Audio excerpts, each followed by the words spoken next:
Paul, you were rather taken aback last week when I told you were the second longest serving manager in the Championship. You're now the longest serving manager in the Championship. How does that sound? Yeah, not good really. I mean, normally I would smile at such a surreal stat, but the fact that it was my good friend who lost his job in very surreal circumstances, it doesn't sit great with me. But it also shows as well, it's sort of like double depressing. One, that one of my good friends has lost his job. Considering what he's done, I thought he'd have definitely had a little bit more in his... but no one's going to be surprised I'm defending football managers. But the other thing is, I think it just shows how surreal and difficult this job is really, that in 24 teams in the Championship, and I've only been here 2 years, that I'm the longest serving manager in the Championship. I think it just shows the pressure and demands from every club for success. And obviously my simple maths would be 24 doesn't go into 2 or 3, so not every team can have a successful season. So yeah, I just think it just increases my understanding of the difficulties ahead, and that's why you've got to enjoy the good times when you can.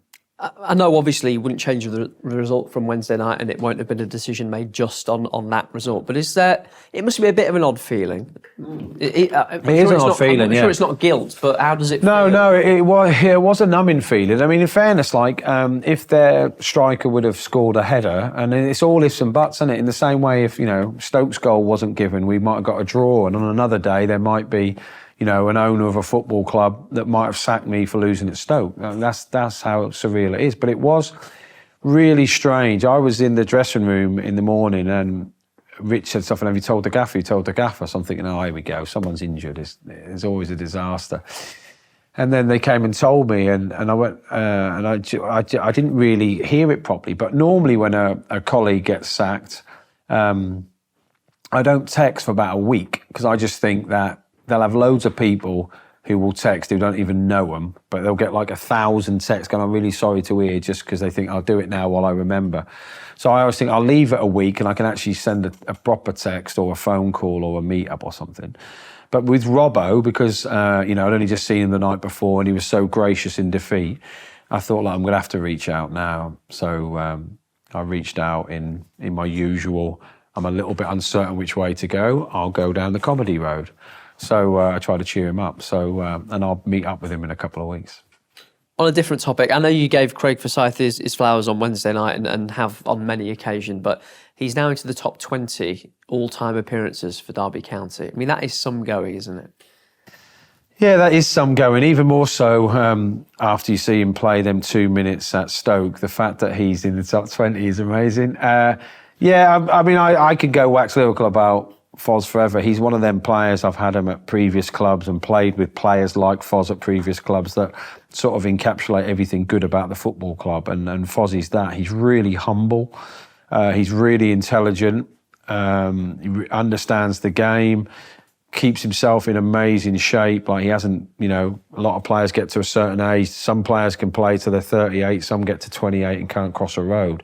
He's one of them that, he's just been physically brilliant for me and a real, a quiet leader. And the fact he's in the top 20, and I did actually listen to your thing that you said he could actually come after a few more, so which is great. And yeah, out of a lot of players I've worked with in my career, he's definitely in the top 10, which doesn't sound a lot, but it is when you see how many I've had. Top 10 of true pros, and long may his career continue. Great result for you on Wednesday night. Very quick turnaround to Saturday. Are energy levels the biggest concern for you ahead of the weekend? Yeah, I mean, it's a great result for us. But energy levels always a problem. I have an issue with the Wednesday, Tuesdays. I've always had this moan up. I can't believe fixtures can't be worked out, that if you play on a Tuesday, you play a team who's played on a Tuesday on the Saturday, and vice versa. I don't understand why you would allow that. But supposedly it should work itself out over the course of the season. I just don't think that makes any sense. But so the lads trained yesterday, trained today, are jaded obviously, and they gave a lot midweek, and they have to give a lot to win a game, and I think it was one of our highest outputs. So So I am concerned, but I get paid to be concerned on everything, don't I? So that is one of my concerns, yeah. You've been very good at Pride Park so far. You welcome Plymouth this weekend under Wayne Rooney. What have you made of them?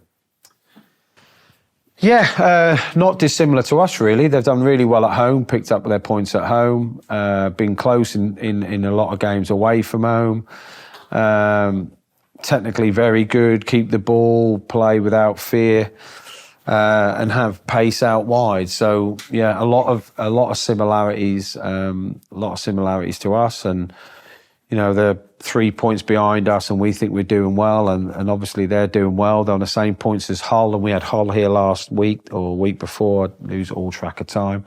And we understood how difficult it was to beat Hull, and it will be just as difficult to beat Plymouth. So I'm well aware of their strengths, and I think you can just have to look at the league table now to know, like, literally anyone beats anyone. It's like the saying in America is that any given Sunday, innit? And it's a bit like any given Tuesday, Wednesday, Sunday, Friday, Saturday here, that anyone can beat anyone. So we're going to have to be at our very best to get anything out of the game.